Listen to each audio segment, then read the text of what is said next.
네, 오늘 우리에게 주시는 하나님의 말씀은 히브리서 말씀입니다. 네, 순서지에는 창세기 22장으로 기록되어 있는데요. 네, 22장의 근거에서 우리가 히브리서 11장 17절부터 19절까지 함께 보도록 하겠습니다. 신약성경 365쪽에 있습니다.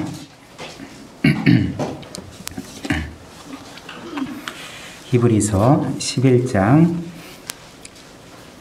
17절부터 19절까지입니다. 저와 한 절씩 교독하고 19절은 함께 읽겠습니다. 아브라함은 시험을 받을 때에 믿음으로 이삭을 드렸으니 그는 약속들을 받은 자로 돼 그 외아들을 드렸느니라. 그에게 능히 말씀하시기를 내 자손이라 칭할 자는 이삭으로 말미암으리라 하셨으니 그가 하나님이 능히 이삭을 죽은 자 가운데서 다시 살리실 줄을 생각한지라. 비유컨대 그를 죽은 자 가운데서 도로 받은 것이니라. 아멘. 네, 오늘은 어린이 주일을 맞이하여서 우리가 함께 이 말씀을 어린이 버전으로 나눠보도록 하겠습니다. 네, 그림 보여주세요. 네. 성경에서 믿음의 큰 인물들이 많이 있지만 그 중에서 믿음의 가장 훌륭한 사람이라고 불리는 한 사람이 있거든요. 그 사람이 누구일까요? 오늘 그림에 나오는 아브라함이라는 사람이었어요. 미선은 아브라함이 누군지 아니? 몰라? 그럼 오늘 말씀을 통해서 아브라함이 어떤 사람이었는지 함께 배우고 하나님의 은혜를 받았으면 좋을 것 같아. 그래서 이 아브라함은 믿음의 사람일 뿐만 아니라 더 나아가 믿음의 조상이라 불리는 사람이에요. 그래서 이 아브라함이 이렇게 큰 훌륭한 믿음의 사람이 되고 또 특별히 믿음의 조상이 될 수 있었던 이유를 우리 보통 생각하기에 그렇다면 아브라함은 어릴 때부터 교회도 꼬박꼬박 다니고 또 예배도 잘 드리고 또 늘 기도하고 말씀대로 살아서 믿음의 사람이 되었겠다. 믿음의 조상이 되었을 거야 라고 생각을 하지만 전혀 그렇지 않거든. 원래 이 아브라함은 처음부터 하나님을 알던 사람이 아니었죠. 그리고 아브라함은 사실 그 아빠 엄마를 따라서 아빠 엄마가 섬기는 하나님이 아닌 거짓 신들을 섬기며 우상 숭배하던 사람이었어요. 그래서 사실 아브라함은 어릴 때부터 하나님을 믿지도 않았고 또 하나님이라는 분이 계신 줄도 전혀 몰랐던 거예요. 그래서 이런 것을 생각할 때 그렇다면 아브라함이 어떻게 이렇게 믿음의 사람이 되고 믿음의 조상이 되었을까? 너무 이렇게 궁금하지 않아요? 그래서 우리는 또 이렇게 생각을 하는 거지. 아브라함이 하나님을 몰랐지만 다른 사람들보다 뭔가 착하게 살았을 거야. 뭔가 정직하게 살았을 거야. 뭔가 마음이 착해서 하나님이 사람들을 이렇게 쭉 보시면서 마음 착한 사람 누군가 해서 제가 저기 있구나 해서 아브라함을 믿음의 사람으로 만들어주시겠지. 그러니까 그런 것도 아니었어요. 왜냐하면 말했듯이 아브라함은 원래부터 하나님의 말씀대로 살던 사람이 아니고 다른 모든 사람과 똑같이 거짓 신을 섬기며 우상 숭배하던 말 그대로 죄인이었거든요. 그래서 아브라함 사실 처음부터 믿음의 사람이 될 수 있는 가능성도 없고 더군다나 믿음의 조상이 될 가능성은 아예 없는 사람이었다는 거죠. 그렇다면 어떻게 아브라함이 이렇게 믿음의 사람 그리고 위대한 믿음의 조상이 될 수 있었을까? 미선은 혹시 아니? 잘 모르겠지, 그치? 우리 대제 어린이는 아니? 잘 모르겠지, 그치? 우리 의진 어린이도 오늘 아브라함에 대해서 배웠으면 좋겠는데. 그래서 이렇게 아브라함이 믿음의 사람, 믿음의 위대한 인물, 조상이 된 이유는 사실 아브라함이 착하거나 혹은 아브라함이 하나님을 잘 믿었거나 말씀에 순종했거나 혹은 아브라함이 하나님을 먼저 찾았기 때문이 아니라 하나의 이유가 있어요. 하나님이 아브라함을 먼저 찾으셨기 때문에 아브라함이 하나님을 믿을 수 있었고 믿음의 사람이 될 수가 있었던 거예요. 그래서 다음 그림 넘겨주세요. 그래서 어느 날 하나님이 아브라함을 찾아오신 거예요. 그래서 아브라함이 밤중에 하늘의 별을 보고 있는데 갑자기 하늘에서 아브라함아라는 소리가 들리는 거예요. 깜짝 놀라서 아니 이 소리가 어디에서 나는 거지? 근데 한 번 더 아브라함아라고 소리가 나는 거예요. 그리고 이어서 그 하나님께서 말씀하시기를 아브라함아 내가 너를 정말 엄청나게 복을 줄 거고 그리고 너는 이 땅을 떠나서 내가 지시하는 가나안 땅으로 가라. 내가 그 땅에서 너의 자손을 지금 너가 보고 있는 것처럼 하늘의 별과 같이 많아지게 해줄게. 요즘에 밤하늘 보면 별이 보여요? 안 보여요? 그래서 그러면 뭐 자손을 한두 명 주신다는 얘기인가? 이렇게 생각할 수도 있겠지만 그런 게 아니에요. 지금은 워낙 대기가 오염되어 있어서 그리고 또 도시라 밤에도 너무 밝잖아요. 그래서 별이 보이지 않는데 정말 그 시골에만 가도 그리고 혹은 강원도 산골에만 가도 밤이 되면 정말 쏟아질 정도로 별이 뜨거든요. 그러니까 그 정도로 하나님은 셀 수 없을 만큼 너에게 많은 자손을 줄 거다. 그리고 또 한 가지 약속을 하셨는데 무슨 약속을 하셨냐면 가장 놀라운 약속이었어요. 아브라함아 너의 그 별처럼 많은 자손들 중에 먼 훗날 그 한 자손을 통해서 내가 이 세상의 수많은 죄인들을 구원할 구원자를 보내줄게. 그 너의 한 자손 구원자를 통해 온 세상이 복을 받을 거야 라고 약속을 해주셨던 거예요. 혹시 그 구원자가 누군지 알아요? 예수 그리스도이신 거죠. 그래서 예수님은 성경에 보면 아브라함과 다윗의 자손이라 불리시거든요. 하나님께서 아브라함에게 이렇게 엄청난 약속, 엄청난 복을 주셨던 거예요. 그렇다면 또 이제 궁금한 게 하나 있는 거죠. 우리가 계속 이야기하는 것처럼 하나님은 왜 아브라함에게 이런 엄청난 복을 주셨을까? 아브라함이 하나님을 믿었기 때문도 아니고 그리고 그 전에 뭔가 착한 삶을 살았기 때문도 아니고 아브라함이 하나님을 먼저 찾은 것도 아닌데 하나님은 왜 아브라함에게 이런 엄청난 복을 주시고 그를 구원해 주시고 믿게 해 주시고 믿음의 조상이 되게 하시고 그를 통해 구원자를 보내주시는 이 정말 표현할 수 없는 은혜를 주셨을까? 아브라함은 우상 숭배자였잖아요. 그리고 아브라함도 똑같은 죄인이었잖아요. 왜 이런 은혜를 주셨을까? 이유는 단 한 가지예요. 하나님이 아브라함을 사랑하셨기 때문이에요. 다른 이유는 없어요. 하나님이 먼저 아브라함을 사랑하셨고 귀하게 여기셨고 귀하게 여길 만한 것이 아무것도 없음에도 불구하고 그 아브라함을 너무나도 아끼셔서 하나님은 이 자격 없는 행한 일 없는 아브라함에게 구원을 주시고 믿게 해주시고 엄청난 복을 약속해 주시고 그의 먼 자손을 통해 예수님을 보내주시겠다 이렇게 약속을 해주셨던 거예요. 그러면 이렇게 생각할 수 있잖아요. 그러면 하나님께서 아브라함에게 이런 엄청난 은혜를 주시고 엄청난 사랑을 베풀어 주셨다면 아브라함은 이후에 정말 완벽하게 하나님을 믿는 삶을 살았겠다. 그렇게 생각할 수 있잖아요. 근데 그랬을까요? 안 그랬을까요? 물론 아브라함이 하나님을 잘 믿을 때도 있었지만 성경을 보면 그렇지 않을 때도 있었거든요. 예를 들면 하나님이 아브라함에게 내가 너에게 그렇게 많은 은혜와 복을 줄 거다. 너는 이 땅을 떠나서 가나안 땅으로 가라 이렇게 말씀을 하셨어요. 그러면 아브라함은 이제 하나님의 이 모든 은혜와 복을 받기 위해서 가나안 땅으로 갔어야 됐어요. 그래서 가나안 땅에 딱 도착을 했는데 얼마 후에 무슨 일이 일어났냐면 그곳에 가뭄이 든 거예요. 그래서 비도 내리지 않고 먹을 것도 없게 된 거예요. 그때 아브라함의 마음이 어땠을까요? 이제 불안해지기 시작한 거죠. 너무 불안해. 이거 무슨 일일까 하면서 아브라함에게 두 가지 마음이 든 거예요. 첫 번째 마음은 뭐냐면 그래도 하나님이 나에게 약속하셨잖아. 나를 구원해 주셨고 나에게 많은 복을 주신다 약속하셨고 나에게 많은 자손을 그렇게 선물로 주신다 약속하셨고 그 자손들 중에 구원자를 세우실 거다 약속하셨는데 하나님은 분명히 가뭄이 들어도 먹을 것이 없어도 우리 가족과 나를 지키실 거야. 보호하실 거야. 선하게 인도하실 거야.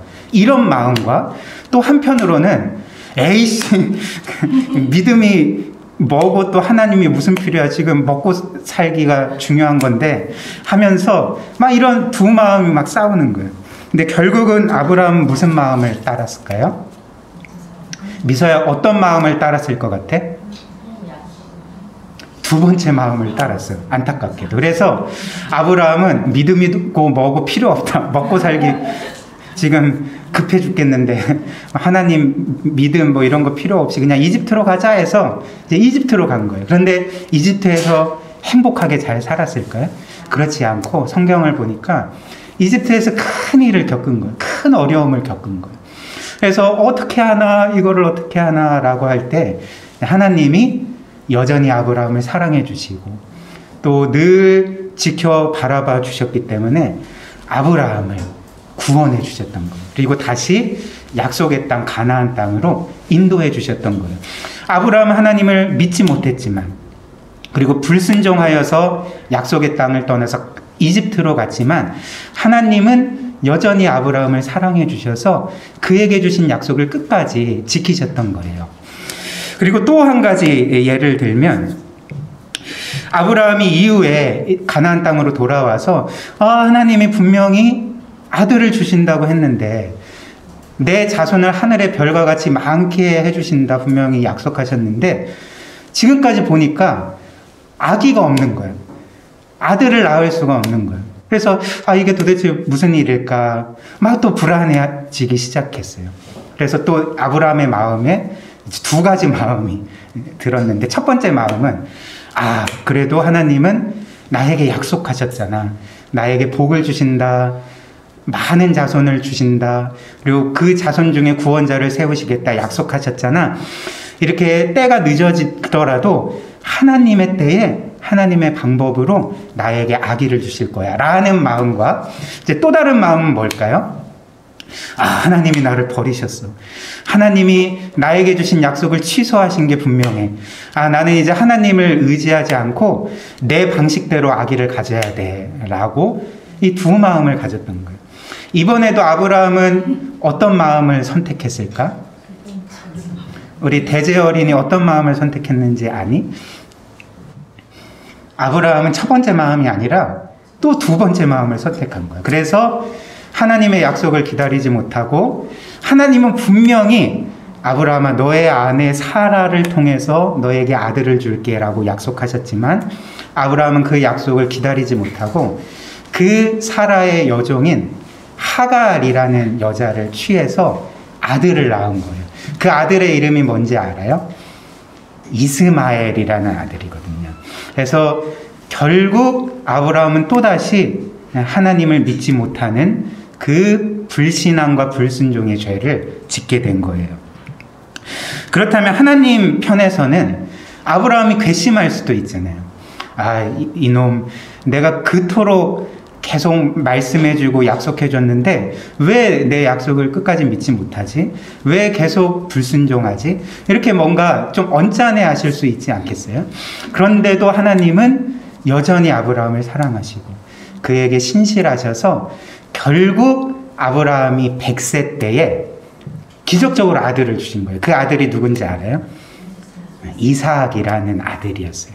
그 이삭의 뜻은 웃음이라는 뜻이거든요. 그러니까 하나님께서 아브라함과 사라를 기쁘게 하시려고 웃게 하시려고 이 이삭이라는 아들을 주셨던 거예요. 여기까지 우리가 알 수 있는 사실, 하나님께서 이 말씀을 통해 우리에게 주시는 교훈이 무엇일까요? 하나님은 우리가 실패한다 할지라도, 하나님을 끝까지 믿지 못한다 할지라도, 그래서 믿음의 길에서 멀리 벗어난다 할지라도 하나님은 우리를 향한 사랑을 바꾸지 아니하시고 하나님은 우리에게 주신 모든 구원과 복의 약속을 끝까지 지키시는 하나님이심을 우리가 깨닫게 되는 것 같아요. 그리고 처음부터 믿음의 사람이 아니었던 아브라함도 이렇게 계속 하나님의 사랑과 은혜를 받고 하나님이 끝까지 자신을 지켜주신다는 것을 실제적으로 삶에서 경험하니까 어떻게 될까요? 아브라함에게 믿음이 조금씩 생기게 되는 거예요. 아, 하나님은 나를 정말 사랑하시는구나. 아, 하나님은 정말 나를 지켜주시는구나. 아, 하나님은 정말 약속대로 나에게 복을 주시는구나. 이런 것들을 계속 경험하면서 믿음의 사람으로 자라게 되었던 거예요. 우리도 마찬가지거든요. 이 세상에서 태어나자마자 믿음의 사람이 되는 사람이 있을까요? 그런 사람 없거든요. 처음부터 응애하고 태어났는데 믿음의 사람으로 태어났어. 믿음의 아기로 태어났어. 이제 그런 아기가 있을까요? 없어요. 아무도 없어요. 이 세상의 모든 사람은 믿음의 사람이 아니라 죄인으로 태어나거든. 죄된 본성을 가진 죄를 지을 수밖에 없는 사람으로 태어나는 거예요. 그래서 처음부터 모든 사람은 이렇게 죄인으로 태어나기 때문에 하나님의 사랑과 은혜가 아니면 어떤 사람도 결코 믿음의 사람이 될 수가 없는 거예요. 그리고 아브라함도 마찬가지죠. 아브라함도 처음에 하나님을 몰랐고 거짓신을 섬기며 우상숭배를 하던 죄인이었지만 하나님이 지속적으로 끝까지 아브라함을 사랑해 주시고 참아 주시고 믿어 주시고 보호해 주시고 지켜 주시고 약속을 지켜 주셨기 때문에 우리가 알고 있는 믿음의 사람이 된 거거든요. 여러분들은 어떠신가요? 원래부터 믿음의 사람이셨나요? 그렇지 않잖아요. 다 하나님이 우리를 사랑해 주시고 믿어 주시고 우리가 죄를 짓고 실패할 때도 참아 주시고 기다려 주시고 가르쳐 주시고 인도해 주셨기 때문에 우리가 이 자리에 있는 거거든요. 그러니까 이 사실을 꼭 기억해야 돼. 미서야 꼭 기억해야 돼. 알겠지? 그래. 이 말씀을 읽고 묵상하면서 문득 이런 생각이 들었어요. 여러분은 여기 있는 목사님이 처음부터 믿음의 사람이었을 것 같아요? 아니에요? 자신 있게 말하네. 미서가 강한 부정으로 고개를 흔들면서 아니라고 말하는데요. 그 맞아, 미서야. 목사님도 처음부터 믿음의 사람이 아니었거든. 내가 이렇게 곰곰이 생각해 보니까 나는 어떻게 목사가 되었지? 라고 생각을 해보니까 그 목사가 되기 위해서 잘한 것이 아무것도 없는 거예요. 목사님이 곰곰이 생각을 해보니까 지금까지 목사님이 제일 잘한 게 뭔지 알아요? 제일 잘한 거. 지금까지 정말 최고로 잘해온 것이 뭔지 알아요? 생각을 해보니까 죄 짓는 거, 그리고 실패하는 거, 그리고 막 괴로워하는 거. 그것밖에 없는 거야, 생각을 해보니까. 아, 내가 제일 잘할 수 있는 거는 죄 짓고 실패하고 괴로워하는 것밖에 없구나. 그런데 어떻게 하나님이 나를 목사로 만드셨을까? 아, 하나님이 나를 끝까지 사랑해 주시고 기다려 주시고 믿어 주시고 그리고 늘 가르쳐 주시고 인도해 주셨기 때문에 내가 기적적으로 정말 놀랍게도 여기에 있는구나 라는 것을 깨닫게 됐어요. 하나님께서 바로 우리 모두를 그렇게 인도해 주시는 것이에요. 그래서 그림 넘겨주세요. 그래서 하나님이 아브라함에게 약속하신 아들 이삭을 주셨던 거예요. 그래서 이삭이 태어난 후에 아브라함과 사라는 정말 이제 이 세상 어떤 것을 얻지 않아도 없어도 모든 것이 없어도 너무나도 기쁘고 행복했어요. 그래서 이 이삭을 이 세상 어떤 것보다도 사랑하고 귀하게 여겼고 심지어 자기의 생명보다도 더 사랑하고 귀하게 여기는 아들이었어요. 그리고 이 아들 이삭도 그 아들 이삭의 이름의 의미가 뭐라고 했죠? 웃음이라고 했잖아요. 웃음. 그래서 그 이름의 의미처럼 늘 아브라함과 하와를 기쁘게 하고 이제 웃게 만들었던 거예요. 그런데 이제 어느 정도 시간이 지난 후에 하나님께서 아브라함을 바라보시면서 또 한 가지 계획을 가지신 거예요. 마음을 품으셨는데 그게 뭐냐면 내가 아브라함을 더 큰 믿음의 사람으로 만들어야 되겠다. 단지 믿음 좋은 사람이 아니라 이 아브라함을 그 믿음의 조상이 되도록 세워야 되겠다라고 생각하시고 이 아브라함을 테스트하기로 계획을 하신 거예요. 여러분들 최근에도 학교에서 시험 봤죠, 그렇죠? 의진이도 시험 기간이라고 하고 또 대제는 시험이 끝났는데 학교에서 시험을 보는 이유가 뭘까요?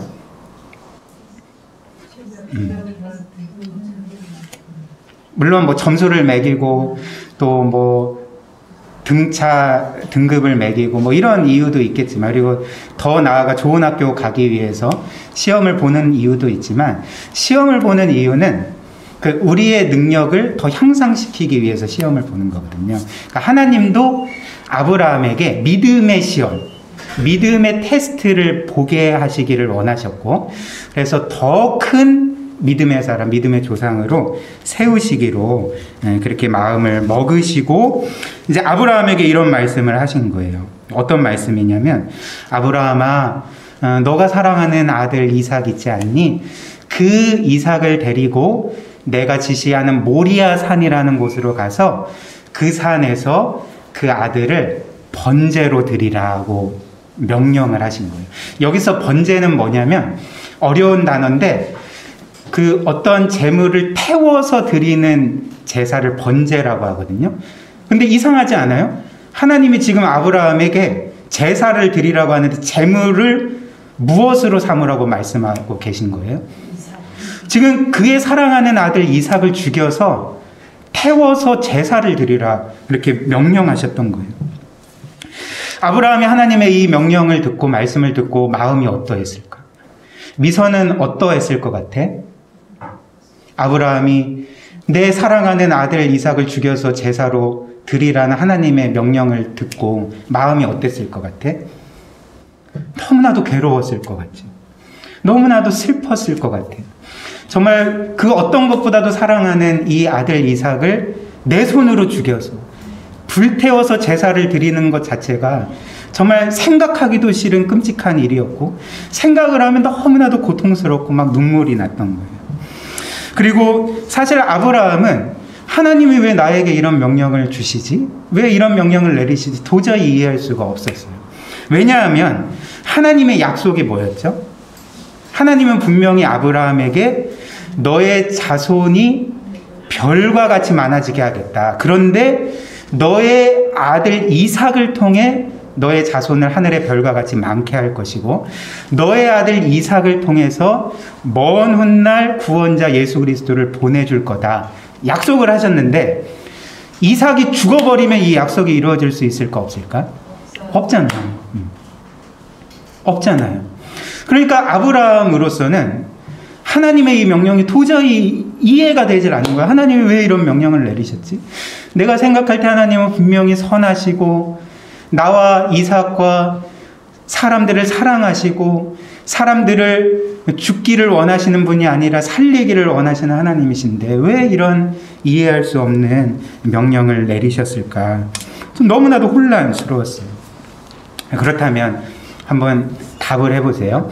하나님은 정말 이삭이 죽기를 원하셨을까요? 우리 의진이 어린이, 정말 하나님은 이삭이 죽기를 원하셨을까? 그렇지 않지. 그리고 하나님은 아브라함에게 주신 약속을 취소하신 것일까요? 그렇지 않아요. 하나님은 처음부터 이삭을 죽일 마음도 없었고, 그리고 아브라함과 이삭을 여전히 사랑하고 계셨고, 그들에게 주신 약속을 여전히 지키고 계셨어요. 그렇다면 하나님께서 이런 명령을 내리신 까닭이 무엇일까요? 우리가 보았듯이 하나님은 아브라함을 더 큰 믿음의 사람으로 세우고 싶어 하셨던 거예요. 그를 테스트해서 그래서 더 큰 믿음을 가진 믿음의 조상으로 세우고 싶어 하셨기 때문에 이런 명령을 주셨던 거예요. 그래서 하나님의 의도는, 하나님의 뜻은 아브라함이 하나님의 명령을 이해할 수 없어도, 정말 자신에게 일어나는 모든 일들을 다 알 수도 없고 이해할 수도 없어도 아브라함이 이런 고백을 하기를 원하셨던 거죠. 내가 이 모든 것을 이해할 수 없을지라도, 내 마음이 이렇게 슬프고 괴로울지라도 하나님은 선하셔. 하나님은 분명히 나를 여전히 사랑하고 계셔. 그리고 하나님은 분명히 나와 이삭에게 주신 약속을 지키실 거예요. 내가 이해하지 못할 뿐이야 라고 하면서 이런 고백을 하면서 끝까지 하나님의 선하심을 믿고 의지하고 순종하는 그런 믿음의 훈련을 하시기를 원하셨던 거예요. 그리고 하나님이 기대하신 것처럼 아브라함은 어떻게 했을까? 그 다음날 아침 일찍 아들 이삭과 또 2명의 종을 데리고 먼 길 모리아 산을 향해 떠났어요. 그리고 3일이 지난 후에 이제 모리아 산이 보이는 그 지점까지 오게 되었는데, 그때 2 종에게 이렇게 말했어요. 얘들아, 너희는 여기에서 기다리라. 나와 이삭이 하나님께 예배를 드리고 그리고 다시금 너희에게로 돌아올게 라고 이제 말했던 거예요. 이 말이 무슨 의미일까요? 아브라함은 하나님이 이삭을 죽이지 않으실 거라고 믿고 있었던 거예요. 나와 내 아들 이삭이 예배를 드리고 다시 너희에게 돌아올게 라는 말은 이삭이 분명히 살아서 돌아올 거라는 그런 믿음을 갖고 있었기 때문에 이런 고백을, 이런 말을 할 수가 있었던 거예요. 그래서 그림에서 보는 것처럼, 미소야 그림 보이지? 아브라함은 이삭과 함께 모리아 산에 이제 오르기 시작했어요. 근데 뒤에서 산에 오르고 있는 사람이 아브라함이고, 이제 앞에 가는 사람이 아들 이삭이잖아요. 근데 미소야 보면 이삭 뒤에 뭐가 짐지어 있어? 나무가 짐지어 있지. 이 나무는 무슨 나무일까? 이삭을 죽여서 불태울 나무잖아. 그런데 이삭은 이 모든 것들을 알지 못한 채 자기를 죽게 해야, 자기를 불태울 그 나무를 등에 지고 산에 오르고 있었던 거예요. 그리고 이삭이 생각하기에 뭔가 이상한 거야. 하나님께 제사를 드리기 위해서는 3가지가 필요하거든요. 첫 번째는 일단은 칼이 필요할 거고, 왜냐하면 제물을 죽여야 되니까. 그리고 2번째는 이제 불이 필요할 거고, 3번째는 장작이 필요할 거고, 그리고 1가지가 더 필요한데 1가지가 없는 거예요. 그게 뭐죠? 어린 양이 없는 거예요. 그래서 너무나도 이상해서 아브라함에게 이렇게 물었던 거죠. 아빠, 여기에 불도 있고 칼도 있고 또 나무도 있는데 어린 양이 없어요. 하나님께 제사를 드리기 위해서는 어린 양이 필요한데 어린 양은 어디 있나요? 라고 물었을 때 아브라함이 이삭에게 뭐라고 답했는지 알아요? 이렇게 답했던 거예요. 아들아, 어린 양은 하나님이 이미 준비해 놓으셨을 거야. 하나님께서 산 꼭대기에서 우리에게 어린 양을 주실 거야 라고 그렇게 대답을 했던 거예요. 여기서도 우리가 아브라함의 믿음을 볼 수 있지 않나요? 아브라함은 하나님께서 결코 이삭을 죽이지 않으실 것을 믿고 있었던 거예요. 그리고 분명히 이삭 대신 죽을 어떤 제물을, 어린 양을 준비해 놓으셨을 거라 확신하고 있었던 거예요.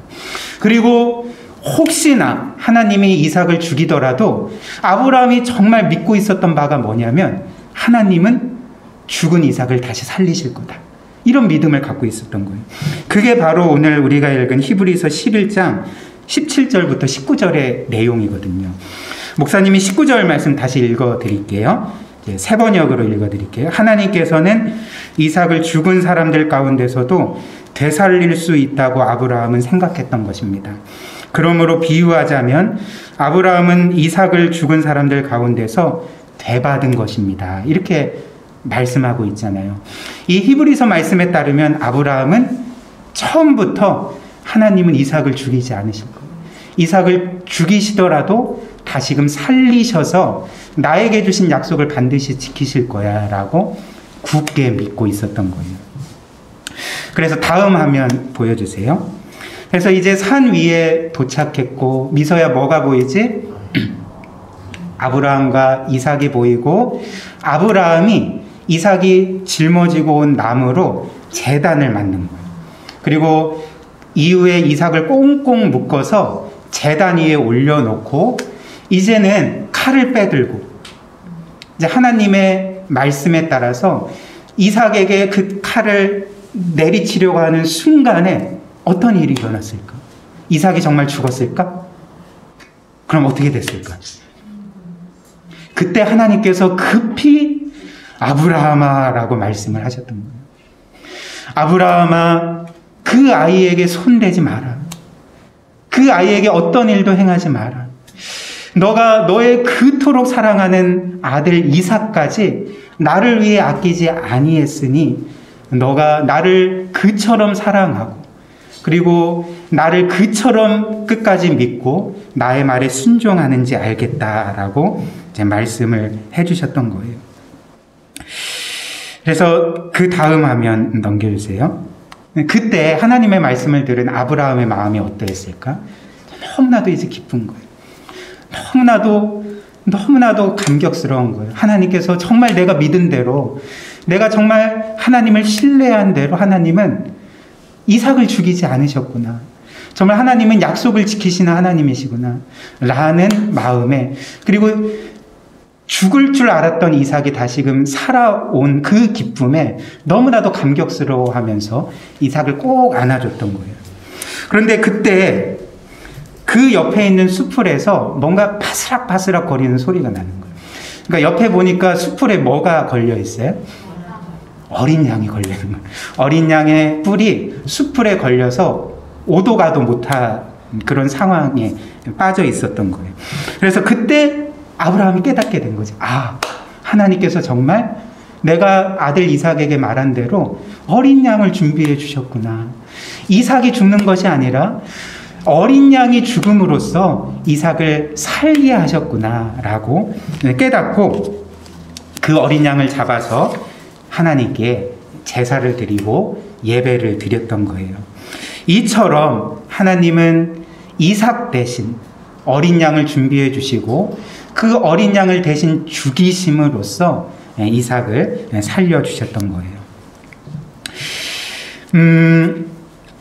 그래서 목사님이 말했듯이 하나님은 이처럼 처음부터 이삭을 죽게 할 마음이 없으셨고, 그래서 그 전부터 하나님은 이 모든 것을 준비해 놓으시고 특별히 이삭 대신 죽을 어린 양을 준비해 놓으셨던 거예요.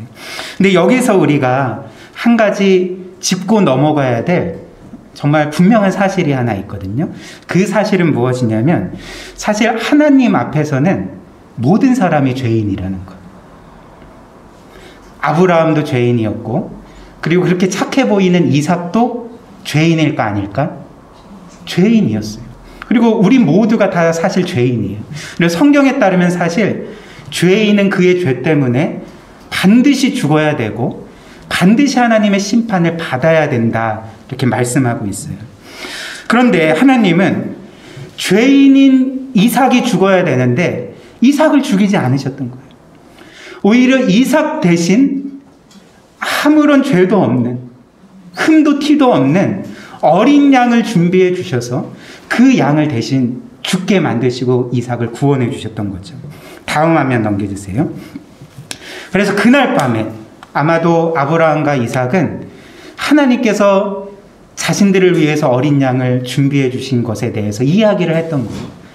아, 하나님께서 정말 내가 믿는 대로, 나에게 약속한 대로 아들 이삭을 죽이시지 않고 대신 어린 양을 죽이심으로써 우리를 향한 약속을 지키셨구나. 하나님의 사랑과 은혜는 너무나도 놀랍구나 라는 이야기들을 아마 했을 것 같아요. 그런데 먼 훗날 하나님은 아브라함에게 약속하신 대로 정말 이삭 대신 어린 양이 죽은 것처럼 이 세상의 수많은 죄인들을 위해서 죽으실 한 분을 이 세상에 보내주셨거든요. 그분이 누굴까요? 우리가 고백했던 것처럼 예수님을 보내주셨던 거예요. 미서야 이해되니? 예수님을 보내주셨던 거예요. 그래서 다음 화면 넘겨주세요. 하나님은 약속하신 대로 예수님을 이 땅에 보내셔서 누구의 자손으로 태어나게 하셨을까?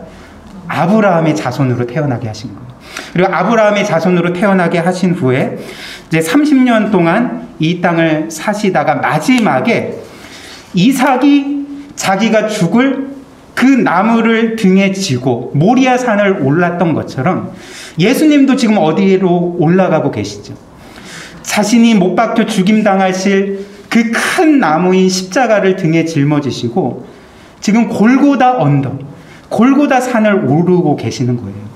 특별히 놀라운 게 뭐냐면 아브라함과 이삭이 함께 올라가서 제사를 드렸던, 어린 양이 이삭 대신 죽임당했던 곳이 어디라고 했죠? 미서야 어디라고 했지? 모리아 산이라고 했잖아.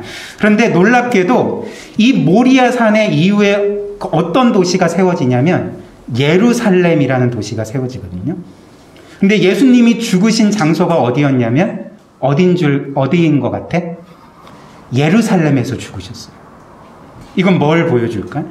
하나님이 이 이삭이 죽지 않고 어린 양이 죽임당한 이 사건을 통해서 먼 훗날 일어날 한 중요한 사건, 구원 사건을 보여주셨는데, 바로 그 모리아산 근처에 있는 골고다 언덕에 예수님이 똑같이, 이삭과 똑같이 자신이 죽임당할 나무를 짊어지고 오르셔서 거기서 십자가에 못 박혀 죽으심으로써 우리가 죽어야 되는데 예수님이 죽으심으로써 우리를 살리신 사건을 그 수천 년 전에 미리 아브라함과 이삭에게, 우리 모두에게 보여주셨던 거예요. 그래서 화면 넘겨주세요.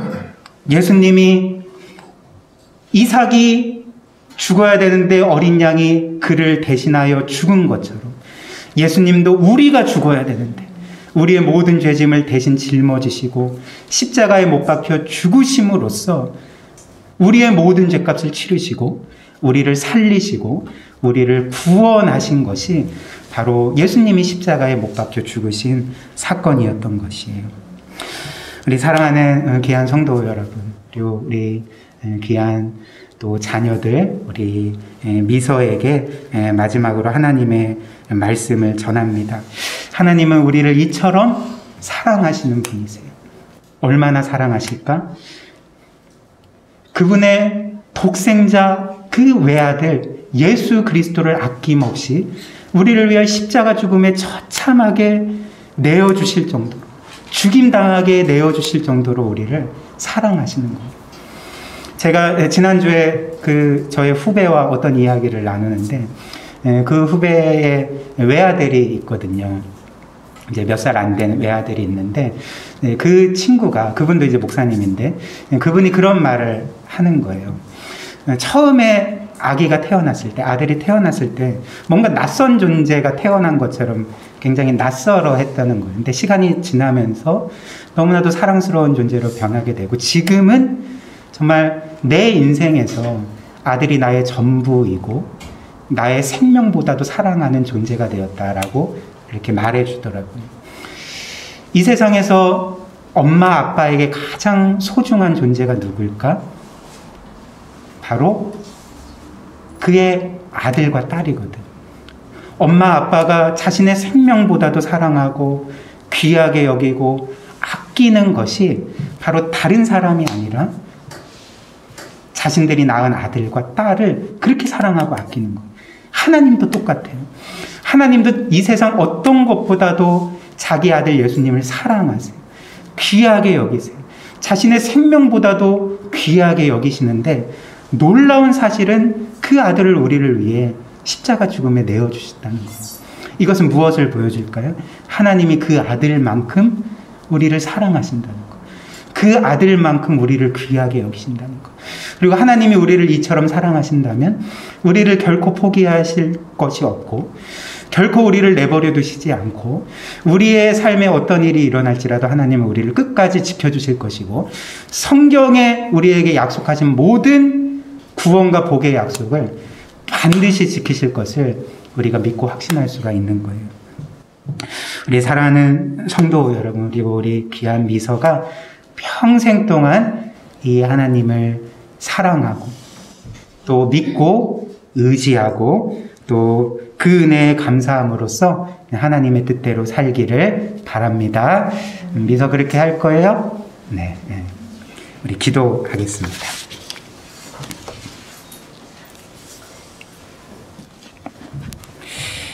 네, 이 시간 우리 함께 말씀 기억하면서 기도할 때에 오늘 우리가 함께 본 아브라함의 이야기처럼 하나님은 신실하신 분이십니다.